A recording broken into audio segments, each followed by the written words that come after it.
PM Modi ने उद्धव ठाकरे के साथ बात क्या की, महाराष्ट्र का सियासी गणित ही उलट पुलट गया। शरद पवार और सोनिया गांधी के कान खड़े हो गए। दूसरी तरफ शिवसेना पीएम मोदी के मंत्र का जाप करने लगी। हाल ये हुआ कि शरद पवार को बाला साहेब ठाकरे की दुहाई देनी पड़ गई। असल में महाराष्ट्र की 3 पार्टियों की जुगाड़ वाली सरकार के बीच वैचारिक से लेकर आपसी समझ की चौड़ी खाई है। इस वजह से अक्सर ही सरकार के गिरने की नौबत आ जाती है। उद्धव ठाकरे जब से शरद पवार और सोनिया गांधी के बैसाखी के सहारे सीएम बने हैं, तब से ही वे अपनी कुर्सी बचाए रखने के लिए लगातार संघर्ष कर रहे हैं। लेकिन पीएम मोदी से मुलाकात के बाद लगता है कि महाराष्ट्र में अब कुछ होने वाला है। कल तक मोदी सरकार को निकम्मा सरकार बताने वाले संजय राउत ने अब ये कहा कि प्रधानमंत्री नरेंद्र मोदी देश और बीजेपी के शीर्ष नेता हैं। दरअसल राउत से पूछा गया था कि आरएसएस राज्यों के चुनाव में राज्य के नेताओं को चेहरे के रूप में पेश करने पर विचार कर रहा है। ऐसे में क्या उन्हें लगता है कि मोदी की लोकप्रियता कम हुई है? इस सवाल पर राउत ने कहा कि मैं इस पर टिप्पणी नहीं करना चाहता। मैंने मीडिया में आई खबरें नहीं देखी, इस बारे में कोई आधिकारिक बयान भी नहीं आया है। लेकिन पिछले 7 साल में बीजेपी की सफलता का श्रेय मोदी को जाता है।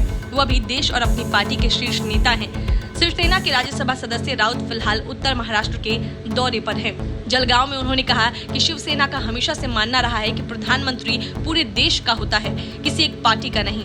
राउत ने कहा कि लिहाजा प्रधानमंत्री को चुनाव अभियान में शामिल नहीं होना चाहिए, क्योंकि इससे आधिकारिक मशीनरी पर दबाव पड़ता है। हाल ही में महाराष्ट्र बीजेपी अध्यक्ष चंद्रकांत पाटिल ने कहा था कि अगर मोदी चाहें तो उनकी पार्टी बाग यानी शिवसेना से दोस्ती कर सकती है। इस पर राउत ने कहा कि शिवसेना के साथ कोई दोस्ती नहीं कर सकता। शिवसेना ही तय करता है कि उसे किसके साथ दोस्ती करनी है। उत्तर महाराष्ट्र के दौरे के बारे में पूछे जाने पर उन्होंने कहा कि संगठन को मजबूत करने के शिवसेना के प्रयासों का हिस्सा है। राउत ने कहा कि महाविकास आघाड़ी में शामिल सभी दलों को अपना आधार बढ़ाने और पार्टियों को मजबूत करने का अधिकार है। यह वक्त की जरूरत भी है। हम एक दूसरे के साथ समन्वय को मजबूत करने के लिए बैठकें भी कर रहे हैं। पीएम मोदी और उद्धव ठाकरे की मुलाकात के बाद शरद पवार की पेट में दर्द होने लग गया है। उन्होंने कहा कि ऐसा संशय पैदा किया जा रहा है कि राज्य सरकार कितने समय तक चल पाएगी, लेकिन शिवसेना ऐसा दल है जिस पर भरोसा किया जा सकता है। बाला साहब ठाकरे ने इंदिरा गांधी के प्रति अपने वचन का सम्मान किया था।